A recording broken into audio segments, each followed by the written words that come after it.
Questions for Kyrie?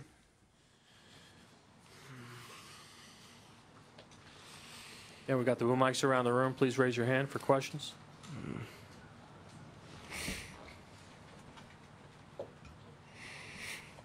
Any questions? Dave, right here on the left side.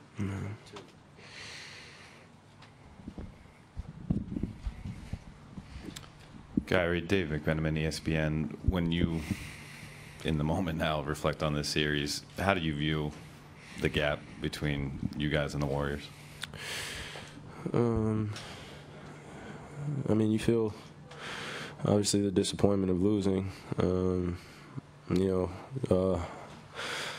A lot of decisions that you'll replay throughout the summer. You can't forget this feeling. But they beat us fair and square, and you have to give them credit. And got to talk to a few of the guys after the game. Clay, Steph, KD, a few other guys, and just congratulate them because they beat us fair and square. And you got to give credit when credit is due. No malice, emotions from our end. Just, obviously we're disappointed. It was a long year. This has been probably the longest year and a half of my life, hands down. So, just a test of will, a lot of individual adversity as well as collective adversity that leads all up to this moment. You don't come out on the successful side. And still, it's no time to wallow in any sorrows or anything like that. Just congratulate the other team like we did, and then we move on. So you mentioned it being a long year and a half for you. It was game number 100 of the Cavs season if you add postseason and the regular season. Were you playing through anything tonight outside of the wear and tear of all those games accumulated? Man, after I hit my my dang knee on the floor, after that my low back started to tighten up, and as the fourth quarter started to happen, a lot of shots and layups that I normally make, they just weren't falling. So that kind of took the wind out of my sails, and but it was other things that kind of led up to that moment for us, for them to create that separation of the lead.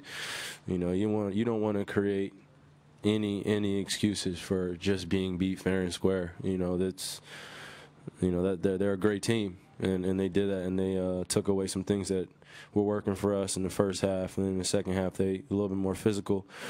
But it was just overall a great series. I don't want any type of excuse or anything back in between the Warriors beating us fair and square. I've never been that type of person, so no, I was fine. It's the finals, so obviously everyone's hurt, but it makes you just got to raise up your your mental and physical attitude and just go out there and play, which we did tonight, but we didn't come out successful in.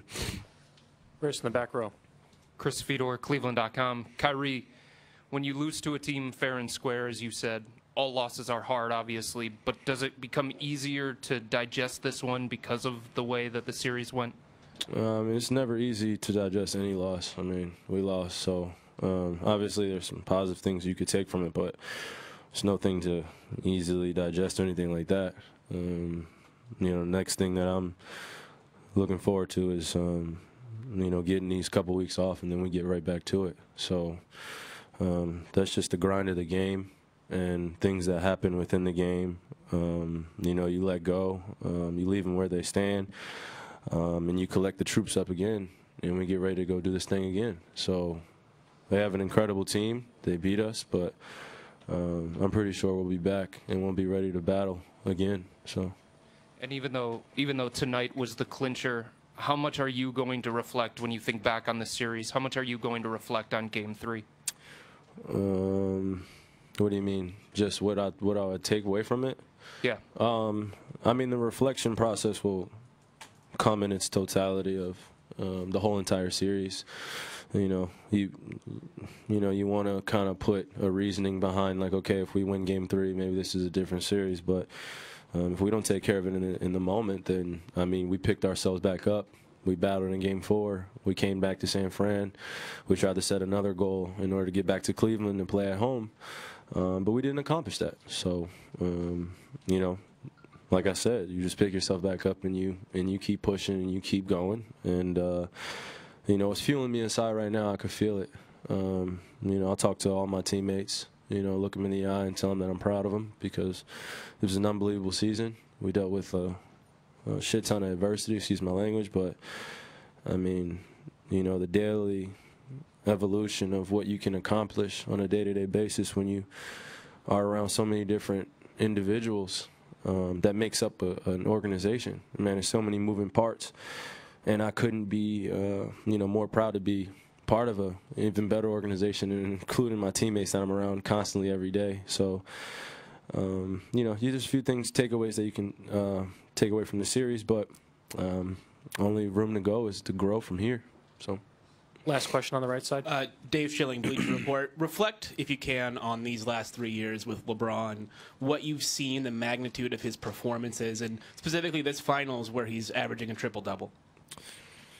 Oh, man, that guy is, I think that some people would say that he's on the toe of, he's on the line of greatness, but that guy is way over. Man, he's freaking awesome, and as a student of the game, it would be a disservice to myself if I didn't try to learn as much as possible while I'm playing with this guy. Every single day demanding more out of himself, demanding more out of us. The true testament of consummate professional in understanding how things work, not only just in the game but off the court. Things that matter, just taking care of your body, understanding the magnitude of what the goal is at hand and what steps it takes in order to achieve that goal. You can't skip any steps, and that was one thing that I came to understand, because as a young player you want everything to happen right now, and Bron's been in this league for a while now, and he's seen every which way, from on the court to off the court, to dealing with some of you guys, to dealing with the whole world of just choosing a side, whether you want to believe in him or not. He's still coming, and that's the type of guy that I want to be with every single time I'm going to war, because I know what to expect. And you stand your ground too with a leader like that. You don't want to take a step back. You move to the front line with a guy like that, and you want to bring your game up to another level. And that's what I'm going to continue to do, because I know that if we continue to be with one another and keep utilizing one another, man, the sky is the limit. So, I've learned a lot, and I will continue to. And I couldn't be more proud of that guy, man. He left it all out there on the floor, and to average a triple-double in the freaking finals, man. Add that to the LeBron long list that everyone keeps forgetting. So, Thank you, Kyrie.